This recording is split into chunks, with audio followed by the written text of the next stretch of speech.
And welcome to Minister Peter Burke, and in your new role in Minister for Enterprise, Trade and Employment. Minister, it is great to see here that one of the first acts that you're going to see next Monday is literally that additional €3,000. That's going to be €8,000 that's available to hospitality and retail across the country.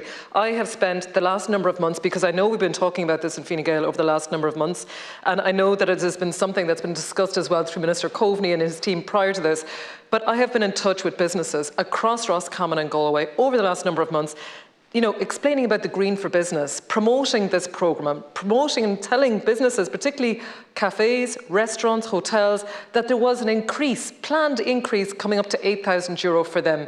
That is an energy efficiency grant. I've gone into those businesses, Minister, and they literally say to me, that's actually going to be a help to us. That's a boost. It can be used for lighting. It could be something like it's a new A-rated fridge. It's a way to bring down their energy costs. I suppose the steps that are going to be taken here is, looking at the businesses that are applying for this and encouraging that support. And I know that the fund you're giving to the local enterprise offices, over 15 million, is really important. With the local enterprise offices, of course, they've had programmes that are open to certain sectors. What's really good about this programme, Minister, is that it's open to all sectors, like retail and hospitality. Previously, it would be limited to certain types of sectors within the local enterprise office. So I believe that this is a real win. I think this is a real support for businesses in the time ahead. I think it's really taken into account the costs that businesses have faced over the last number of months, and particularly in that hospitality and retail area. So I'm delighted to see that this is one of the acts that you're going to have taken place, or that it's going to be coming into place come next Monday. Some of the other measures, Minister, in relation to the ICOB, the Increased Cost of Business grant, I know that there's been a number of, that the deadline is coming up for the end of April or the 1st of May. And I know that for the counties, say across Roscommon and Galway, I think we have over 2,000 businesses that are eligible in County Roscommon. We have, of those businesses in County Galway, if I can just check the figures here, nearly 3,700 businesses that are eligible in County Galway. But we need to see these businesses applying. The challenge is that the application rates, we need to make sure that those are increased. Minister, can I ask you, if we do not see over 60% of businesses applying, can this deadline be extended? Because if we're only seeing 20 to 30% of applications coming in of potential businesses that can apply for this, we do need to consider, is an extension feasible, and is that possible? Because we need to work with these businesses. I have, over the last number of weeks, been contacting businesses, telling them about this fund, encouraging them to apply. I've even sat down with businesses and I've spent time actually working with them to put the application in. As you have said, it is streamlined. It is streamlined, but it has to be all done in one step. Actually, if I could ask, when you're doing this grant, you're going to get all the different information, only that I sat down with them to do it. But you literally have to do it in one step. When you go online to do it on your phone or on your laptop, it's not a case that you can save it as you go. May I ask, perhaps, that might be considered in terms of the tech side of support for this programme.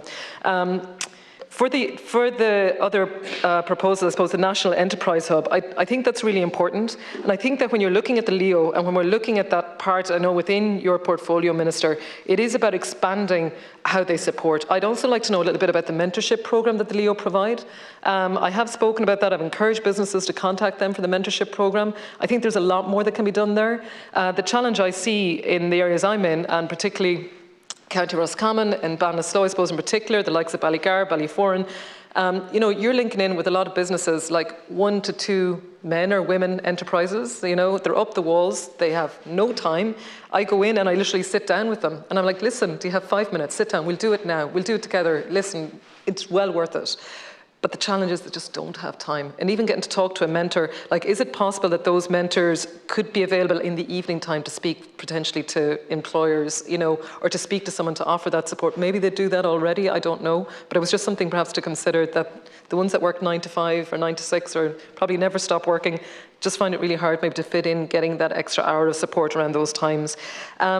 Minister, of course, the terms and conditions are really important. We do need to make sure that people who work in Ireland do get a fair wage, do get a living wage. That is crucial. I think that it's important, of course, that we do have that paid sick leave. We very much saw the impact during COVID in vulnerable sectors when people were not able to take sick leave. So I do appreciate the advances that we have made to actually bring us into line with other European countries. in line with other European countries. And that is something that we've achieved in government here, and it's something that I know in Fine Gael that we've been very, very much advocating for. But I also understand the challenges when it comes to businesses in relation to ensuring that they can keep as many employees as they would like. I suppose the flexible nature of employment, Minister, when we're looking at supporting businesses to take on people coming back into the workforce, we have a full employment, which is wonderful, full employment, but the challenge, of course, is how do people get people to work potentially in cafes and restaurants and bars? We do need to look at that flexibility. How can we support them with that, taking on 3 people working 10 hours or 12 hours a week or 18 hours and maintaining their benefits? Thank you very much, Minister. Thank you for your time. Senator.